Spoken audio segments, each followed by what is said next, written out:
cut back on our monthly bill. CenturyLink came along, they had all the channels, the DVR, the box, and then it was Oh, so much hello guys. paying less money. I know it shows my name up there as being Thomas 1034. I mean 101834, but it ought to show me as Penny Digger 1018 because. Oh my God! I've been doing this for 2 weeks now. I couldn't afford to get a really fancy machine. I had to start with a Garrett 150, but hey, you got to start somewhere. Been doing pretty good as far as digging clad. I haven't found any silver yet. I found over 100 memorial pennies and about 10 quarters and maybe 8 or 9 dimes. I think I've only found 1 nickel, but I found one little charm that might be silver. It's got a date on one side, and then on the other side it just shows a little birthday cake. I think it's like a Sweet 16 charm, but it's not marked, it's not stamped silver, so I don't know. It looks silver, but appearances aren't always what they seem. So I'm still trying. I'm having a hell of a time finding a place to search here in Southwest Georgia. So every place I go, it seems like they want to run me off. I thought I'd found a good place, at least for clad. They got a pretty good ballpark thing set up over in Cairo. They got 4 baseball fields. They got a soccer field. They got a track and field section.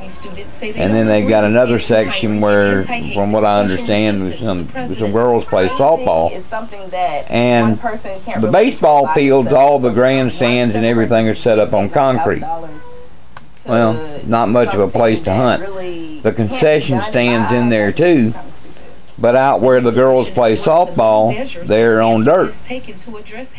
And there's grass and everything coming back to the parking area. And I thought, well, you know, there's going to be a lot of little kids asking mom and daddy for money to go get something to drink or get something to eat. And running down from the grandstands to the concession area. And we started digging, and we found 2 quarters in one hole. Of course, they were clad, but then found another quarter clad. I found a dime, maybe 3 memorial pennies.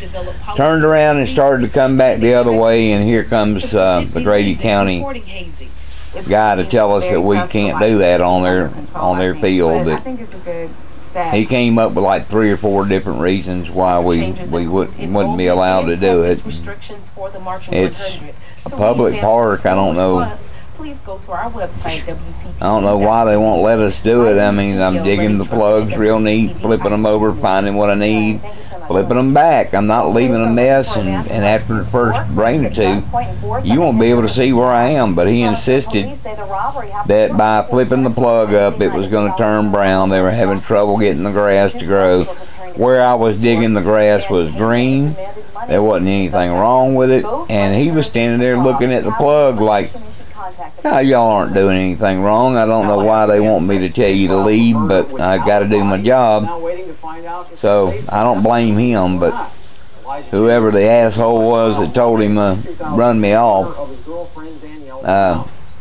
well, I could show you what your IQ is, but I won't do that on YouTube. I won't bring any gestures into it, but I also had my little digging shovel that I had bought at Stone's Hardware. Anybody in Southwest Georgia, if you buy anything from Stone's, keep your receipt, because if something breaks and you don't have it, they won't do a damn thing. Walmart even will exchange something, let you get another one if it breaks, or even give you a refund without a receipt. Not Stone's. They won't do it. So they've lost a customer. I won't be going to Stone's anymore. I'll go to Walmart, or I'll go to Home Depot, or I'll go to Lowe's, you know, the real hardware stores. And I'll leave the Stone store near you to the idiots that want to go there, but I'm not doing it anymore. They don't know how to operate a business. That's not how you keep customers, and you know, at least stand behind your product. I didn't want a refund. All I wanted was another shovel. But I'm gonna find a place to dig eventually. I know we live about 2 hours from Panama City Beach in Florida, and as soon as spring break's over, we're gonna run down there and see if all those drunk college kids leave us anything. You know, they can't hold on to anything when they're sober, so you can imagine what they're gonna do when they're drunk. Especially with the bathing suits that some of those girls wear down there. Oh my God. It's a wonder the guys can keep their heads intact, much less keep their change in their pocket. But anyway, we're gonna try that. And today's Thursday. Saturday they have the rattlesnake roundup here in Wiggum, and it's one of the biggest roundups in the country. They got one in Sweetwater, Texas, that's a little bit bigger, but it's a pretty big deal around here. And the day after, at daybreak, we're going to start walking that field, because I understand from the guy I was talking to the other day that last year they walked the field and he personally found $79 in folding money. So we're going to walk the field at daybreak. Then we're going to take the detector and walk along and see what we can find, and I'll let you know how that goes.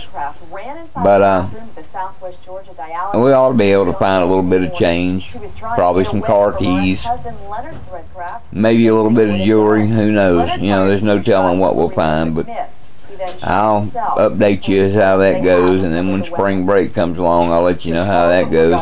And eventually I'm going to find some place where I can hunt, where I'm actually going to find some silver. I'm doing everything right. I watched all you other guys' videos, and I got to say I have learned a lot. Of course, anytime I get interested in something like this, I got interested in setting gemstones. I can do that now. I research it a lot. And I don't go out there looking like a rookie. I don't like that feeling. I go out there looking like I know what I'm doing. I'm doing okay. I just haven't found any place that has a target.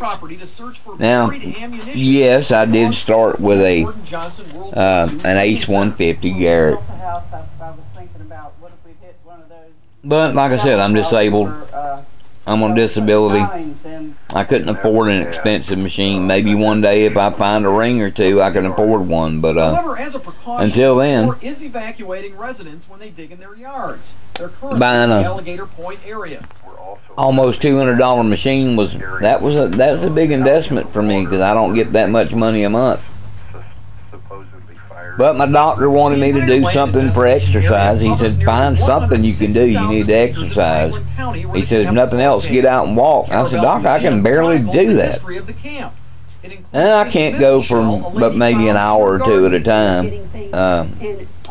If I get tired, I sit down and take a break. My back bothers me a lot. My legs bother me a lot. My feet. Gloria remembers about 10 years ago, so I just do what I can. But I gotta admit, it's a fun hobby. A lot more fun when you're finding stuff. But here lately, I've been finding more pennies than anything else. Like I said, I got over 100 pennies already. So even though it says Thomas 101834 at the top of your screen, hey guys, I'm Penny Digger. Have a good day now. And we'll talk to you later. Bye.